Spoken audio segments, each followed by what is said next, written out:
నమస్తే. నేను మీ సునీల్ కుమార్ గాజుల. మనం ఒక చిన్న జర్నీ చేయడం కోసమే ఎంతో ప్లానింగ్, ప్రిపరేషన్ ఉంటూ ఉంటుంది. ఎన్నో విషయాలు తెలుసుకునే ప్రయత్నం చేస్తూ ఉంటాము.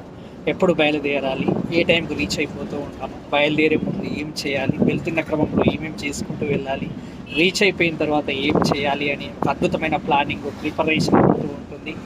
మరి ఇటువంటి చిన్న జర్నీకే ఇంత ప్రిపరేషన్, ప్లానింగ్ ఉంటున్న మనము పిల్లల చదువుకు సంబంధించి ఎటువంటి డిసిషన్ తీసుకుంటూ ఉన్నాము. మరి ఇటువంటి ప్లానింగ్, అటువంటి ప్రిపరేషన్, అటువంటి గైడెన్స్ తీసుకునే ప్రయత్నం చేస్తూ ఉన్నామా?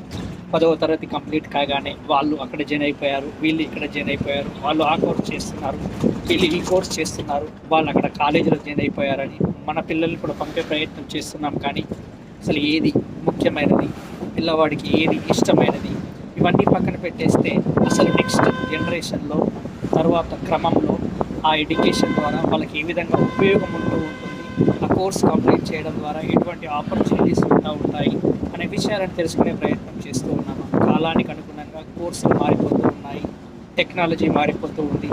ఈ సందర్భంలో పిల్లలకి ఎటువంటిదైతే ఉపయోగపడుతూ ఉంటుందనే గైడెన్స్ తీసుకోవాల్సిన అవసరం ఎంతైనా ఉంది. పిల్లలకి ఇష్టమైందని, మీకు ఇష్టమైందని కాకుండా పిల్లవాడి భవిష్యత్తు ఏ విధంగా ఉపయోగపడుతూ ఉంటుంది, ఏం చేస్తే ఉపయోగపడుతుంది అనే చాలా అద్భుతమైన విషయాలన్నీ తెలియజేయడానికి నేను సిద్ధంగా ఉన్నాను.